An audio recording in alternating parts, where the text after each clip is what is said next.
And I'm back for day 2 of Good Omens. Today we're starting the rest of the book. I hope you enjoyed the intro. So let's go. 11 years ago.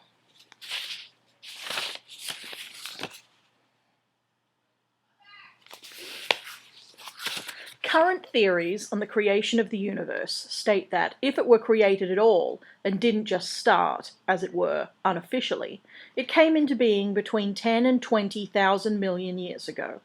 By the same token, the Earth itself is generally supposed to be about 4,500 million years ago, 1,000 million years old. These dates are incorrect. Medieval Jewish scholars put the date of creation at 3760 BC. Greek Orthodox theologians put creation as far back as 5508 BC. These suggestions are also incorrect. Archbishop James Ussher, 1580 to 1665, published Annales Veteris et Novi Testamenti in 1654, which suggested that the heaven and the earth were created in 4004 BC. One of his aides took the calculation further and was able to announce triumphantly that the earth was created on Sunday the 21st of October, 4004 BC at exactly 9 a.m., because God liked to get work done early in the morning while he was feeling fresh. This too was incorrect, by almost a quarter of an hour. The whole business with the fossilized dinosaur skeletons was a joke that the paleontologists haven't seen yet. This proves two things. Firstly, that God moves in extremely mysterious, not to say circuitous ways. God does not play dice with the universe. He plays an ineffable game of his own devising, which might be compared from the perspective of any of the other players, i.e. everybody, to being involved in an obscure and complex version of poker in a pitch-dark room with blank cards for infinite stakes, with a dealer who won't tell you the rules and who smiles all the time. Secondly, the Earth's a Libra. The astrological prediction for Libra in the Your Stars Today column of the Tadfield Advertiser on the day this history begins reads as follows. Libra, 24th of September to 23rd of October. You may be feeling run down and always in the same old daily round. Home and family matters are highlighted and a hanging fire. Avoid unnecessary risks. A friend is important to you. Shelve major decisions until the way ahead seems clear. You may be vulnerable to a stomach upset today, so avoid salads. Help could come from an unexpected quarter. This was perfectly correct on every count, except for the bit about the salads. It wasn't a dark and stormy night. It should have been, but that's the weather for you. For every mad scientist who's had a convenient thunderstorm just on the night of his great work is finished and lying on the slab, there have been dozens who've sat around aimlessly under the peaceful stars while Igor clocks up the overtime. But don't let the fog, with rain later, temperatures dropping to around 45 degrees, give anyone a false sense of security. Just because it's a mild night doesn't mean that the dark forces aren't abroad. They're abroad all the time. They're everywhere. They always are. That's the whole point. Two of them lurked in the ruined graveyard, two shadowy figures, one hunched and squat, the other lean and menacing, both of them Olympic-grade lurkers. If Bruce Springsteen had ever recorded Born to Lurk, these two would have been on the album cover. They had been lurking in the fog for an hour now, but they'd been pacing themselves, and could lurk for the rest of the night if necessary, with still enough sullen menace left for the final burst of lurking around dawn. Finally, after another 20 minutes, one of them said, "Bugger this for a lark, he should have been here hours ago." The speaker's name was Hastur. He was a Duke of Hell. Many phenomena, wars, plagues, sudden audits, have been advanced as evidence for the hidden hand of Satan in the affairs of man, but whenever students of demonology get together, the M25 London orbital motorway is generally agreed to be among the top contenders for Exhibit A. Where they go wrong, of course, is assuming that the wretched road is simply evil because of the incredible carnage and frustration it engenders every day. In fact, very few people on the face of the planet know that the very shape of the M25 forms the sigil of Odegra, in the language of the black priesthood of ancient Mu, which means, "Hail the great beast, devourer of worlds." The thousands of motorists who daily fume their way around its serpentine lengths have the same effect as water on a prayer wheel, grinding out an endless fog of low-grade evil to pollute the metaphysical atmosphere for scores of miles around. It was one of Crowley's better achievements. It had taken years to achieve, and it involved 3 computer hacks, 2 break-ins, 1 minor bribery, and, on a wet night when all else had failed, 2 hours in a squelchy field shifting the marker pegs a few but occultly incredibly significant meters. When Crowley had watched the first 30-mile-long tailback, he'd experienced the lovely warm feeling of a bad job well done. It had earned him a commendation. Crowley was currently doing 110 miles per hour, somewhere east of Slough. Nothing about him looked particularly demonic, at least by classical standards. No horns, no wings. Admittedly, he was listening to a Best of Queen tape, but no conclusions should be drawn from this, because all tapes left in a car for more than about a fortnight metamorphose into the Best of Queen albums. No particularly demonic thoughts were going through his head. In fact, he was currently wondering vaguely who Moe and Shandon were. Crowley had dark hair and good cheekbones, and he was wearing snakeskin shoes, or at least presumably he was wearing shoes, and he could do really weird things with his tongue. And whenever he forgot himself, he had a tendency to hiss. He also didn't blink much. The car he was driving was a 1926 black Bentley, one owner from new, and that owner had been Crowley. He'd looked after it. The reason he was late was that he was enjoying the 20th century immensely. It was much better than the 17th, and a lot better than the 14th. One of the nice things about time, Crowley always said, was that it was steadily taking him further away from the 14th century, the most bloody, boring 100 years on God's, excuse his French, earth. The 20th century was anything but boring. In fact, a flashing blue light in his rearview mirror had been telling Crowley, for the last 50 seconds, that he was being followed by 2 men who would like to make it even more interesting for him.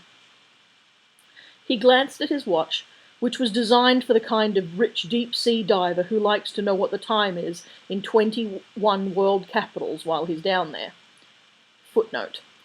It was custom-made for Crowley. Getting just 1 chip custom-made is incredibly expensive, but he could afford it.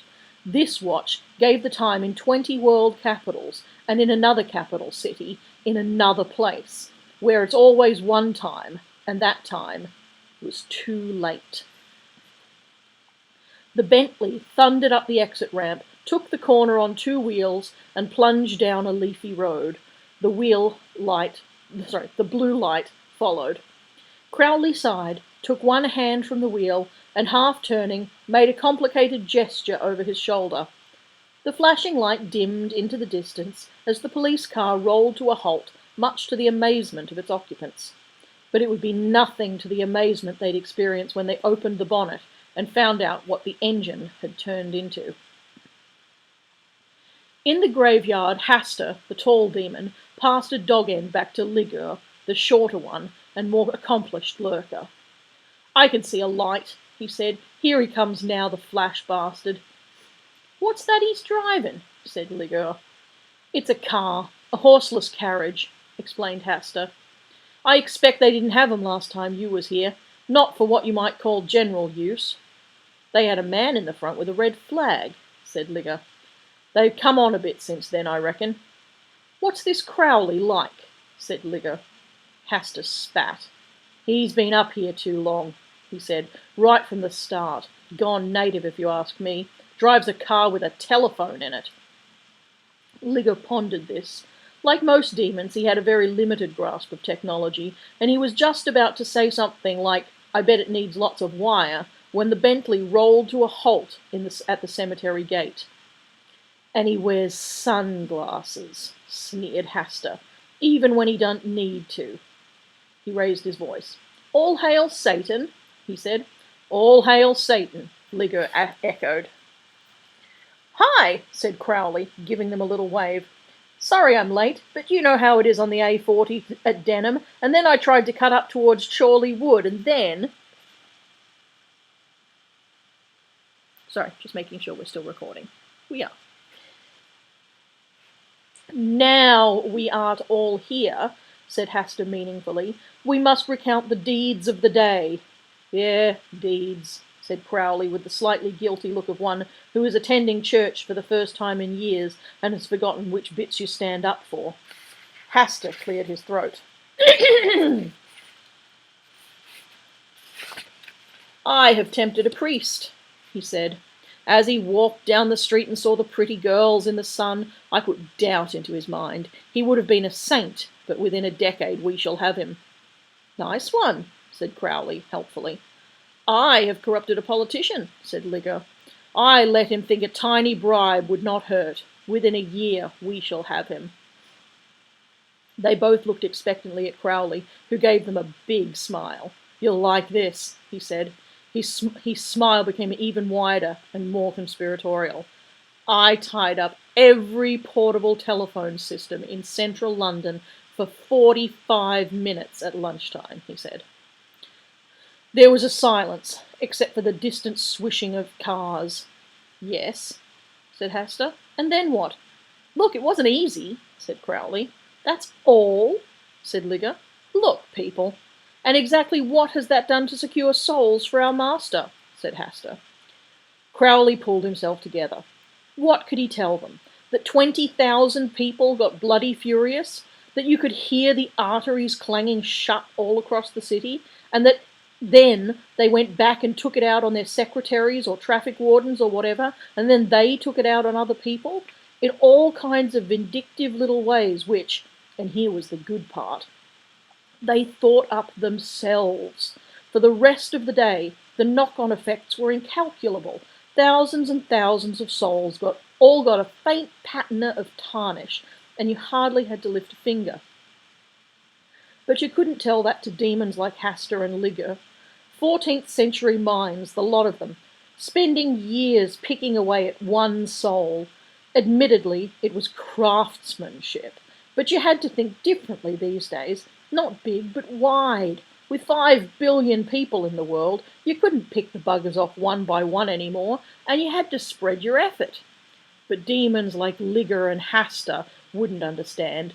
They'd never have thought up Welsh language television, for example, or value-added tax, or Manchester. He'd been particularly pleased with Manchester. "The powers that be seem to be satisfied," he said. "Times are changing. So what's up?" Hasta reached down behind a tombstone. "This is," he said. Crowley stared at the basket. "Oh," he said. "No." "Yes," said Hasta, grinning. "Already?" "Yes. And, it's up to me to..." "Yes."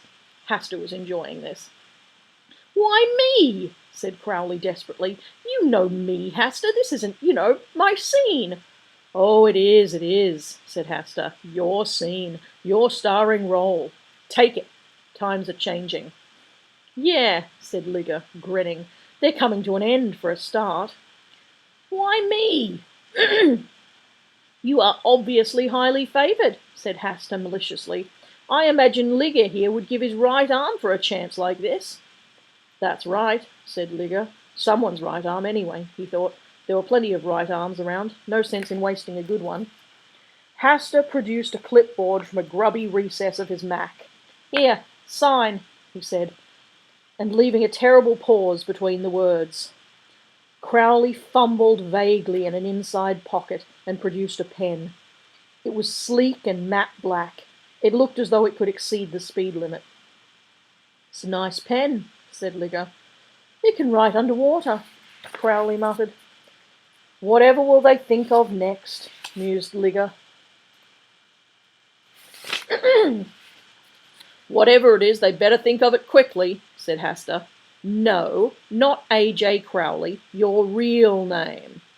Crowley nodded mournfully and drew a complex, wiggly sigil on the paper.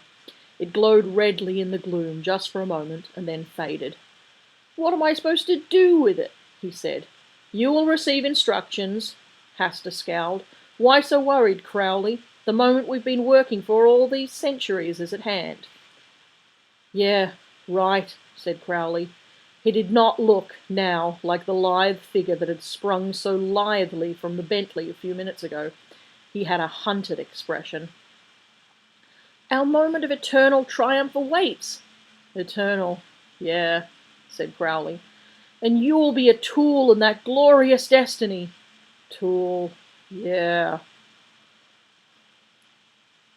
muttered Crowley. He picked up the basket as if it might explode, which, in a manner of speaking, it would shortly do. Okay," he said. "I'll, be off then. Shall I? Get it over with? Not that I want to get it over with," he added hurriedly, aware of the things that could happen if Hasta turned in an unfavourable report. "But you know me. Keen." The senior demons did not speak. "So I'll be popping along," Crowley babbled. "See you guys, see you. Great. Fine. Ciao." As the Bentley skidded off into the darkness, Liga said, "What's that mean?"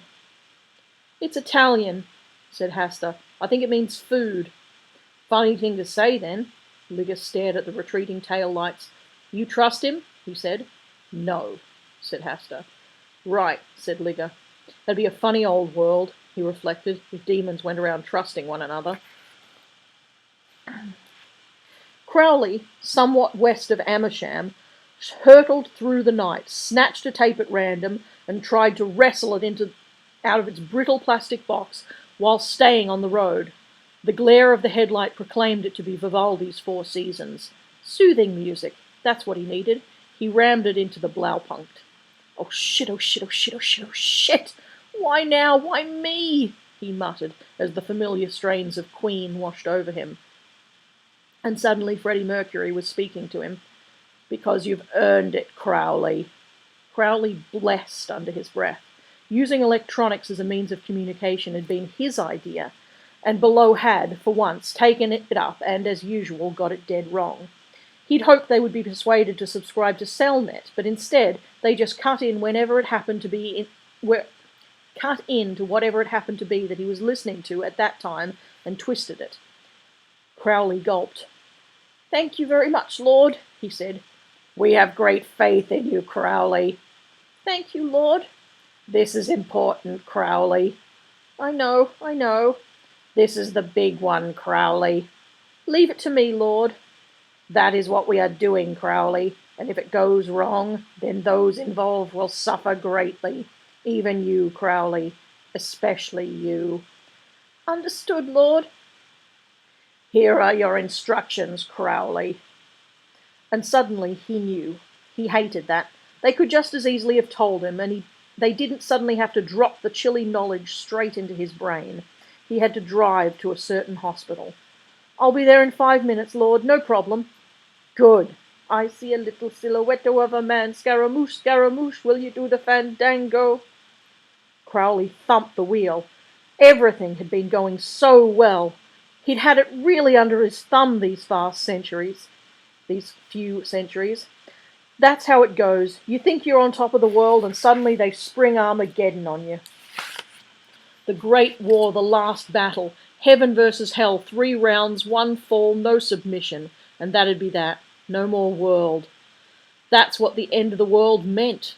No more world. Just endless heaven, or, depending on who won, endless hell. Crowley didn't know which was worse. Well, hell was worse, of course, by definition, but Crowley remembered what heaven was like, and it had quite a few things in common with hell. You couldn't get a decent drink in either of them for a start, and the boredom you got in heaven was almost as bad as the excitement you got in hell. And there was no getting out of it. You couldn't be a demon and have free will. Well, at least it wouldn't be this year. He'd have time to do things. Unload long-term stocks for a start. He wondered what would happen if he just stopped the car here in this dark and damp and empty road and took the basket and swung it round and let go and... Something dreadful, that's what. He'd been an angel once. He hadn't meant to fall. He just hung around with the wrong people. The Bentley plunged on through the darkness, its fuel gauge pointing to zero. It had pointed to zero for more than 60 years now. It wasn't all bad being a demon. You didn't have to buy petrol, for one thing. The only time Crowley had ever bought petrol was once in 1967 to get the free James Bond bullet hole in the windshield transfers, which he'd rather fancied at the time. On the back seat, the thing in the basket began to cry. The air-raid siren wail of the newly born. High, wordless, and old. It was quite a nice hospital, thought Mr. Young. It would have been quiet, too, if it wasn't for the nuns. He quite liked nuns. Not that he was a, left-footer or anything like that. No, when it came to avoiding going to church, the church he stolidly avoided going to was St. Cecil and All Angels, no-nonsense C of E, and he wouldn't have dreamed of avoiding going to any other. All the others had the wrong smell. Floor polish for the low, somewhat suspicious incense for the high. Deep in the leather armchair of his soul, Mr. Young knew that God got embarrassed at that sort of thing. But he liked seeing nuns around, in the same way that he liked seeing the Salvation Army. It made you feel that it was all right, that people somewhere were keeping the world on its axis. This was his first experience of the Chattering Order of St. Beryl, however. Footnote. St. Beryl Articulatus of Krakow, reputed to have been martyred in the middle of the 5th century. According to legend, Beryl was a young woman who was betrothed against her will to a pagan, Prince Casimir. On their wedding night, she prayed to the Lord to intercede, vaguely expecting a miraculous beard to appear, and had in fact already laid in a small ivory-handled razor suitable for ladies against this very eventuality. Instead, the Lord granted Beryl the miraculous ability to chatter continually about whatever was on her mind, however inconsequential, without pause for breath or food. According to one version of the legend, Beryl was strangled by Prince Casimir 3 weeks after the wedding, with their marriage still unconsummated. She died a virgin and a martyr, chattering to the end. According to another version of the legend, Casimir brought himself a set of earplugs, and she died in bed with him at the age of 62. The Chattering Order of St. Beryl is under a vow to emulate St. Beryl at all times, except on Tuesday afternoons for half an hour, when the nuns are permitted to shut up, and if they wish, to play table tennis. Deirdre had run across them while being involved in one of her causes, possibly the one involving lots of unpleasant South Americans fighting other unpleasant South Americans, and the priests egging them on instead of getting on with proper priestly concerns, like organising the church cleaning rota. The point was, nuns should be quiet. They were the right shape for it, like those pointy things you got in the chambers Mr. Young was vaguely aware of your hi-fi got tested in. They shouldn't be, chattering all the time. He filled his pipe with tobacco. Well, they called it tobacco. It wasn't what he thought of as tobacco. It wasn't the tobacco you used to get. And wondered reflectively what would happen if you asked a nun where the gents was. Probably the Pope sent you a sharp note or something. He shifted his position awkwardly and glanced at his watch. One thing, though, at least the nuns had put their foot down about him being present at the birth. Deirdre had been all for it. She'd been reading things again. 1 kid already, and suddenly she's declaring that this confinement was going to be the most joyous and sharing experience 2 human beings could have. That's what came of letting her order her own newspapers. Mr. Young distrusted papers whose inner pages had names like Lifestyle and Options. Well, he hadn't got anything against joyous sharing experiences. Joyous sharing experiences were fine by him. The world probably needed more joyous sharing experiences. But he had made it abundantly clear that this was one joyous sharing experience that Deirdre could have by herself. And the nuns had agreed. They saw no reason for the father to be involved in the proceedings. When you thought about it, Mr. Young mused, they probably saw no reason for the father to be involved anywhere. He finished thumbing the so-called tobacco into the pipe, and glared at the little sign on the wall of the waiting room that told him, for his own comfort, that he would not smoke. For his own comfort, he decided, he'd go and stand on the porch. If there was some discreet shrubbery for his own comfort out there, so much the better. He wandered down the empty corridors and found a doorway that led out to the rain-swept courtyard full of righteous dustbins. He shivered and cupped his hands to light his pipe. It happened to them at a certain age, wives. 25 blameless years, then suddenly they were going off and doing these robotic exercises in pink socks with the feet cut out, and they started blaming you for never having had to work for a living. It was hormones or something. A large black car skidded to a halt by the dustbins. A young man in dark glasses leaped out into the drizzle, holding what looked like a carry cot, and snaked towards the entrance. Mr. Young took his pipe out of his mouth. "You've left your lights on," he said helpfully. The young man gave him a blank look of someone to whom lights are the least of his worries, and waved a hand vaguely toward the Bentley. The lights went out. "Oh, that's handy," said Mr. Young. "Infrared, is it?" He was mildly surprised to see the man did not appear to be wet, and that the carry-cot appeared to be occupied. "Has it started yet?" said the man.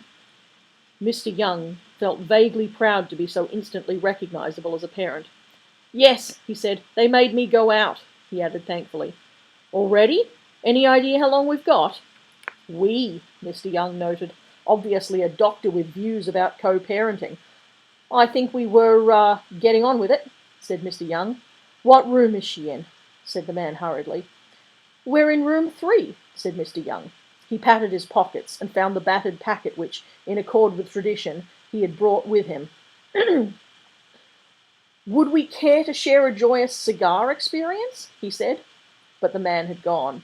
Mr. Young carefully replaced the packet and looked reflectively at his pipe. Always in a rush, these doctors, working all the hours God sent.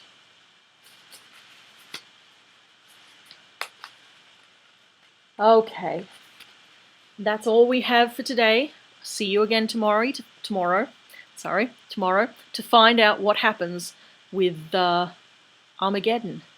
I hope you're enjoying it so far. See you later.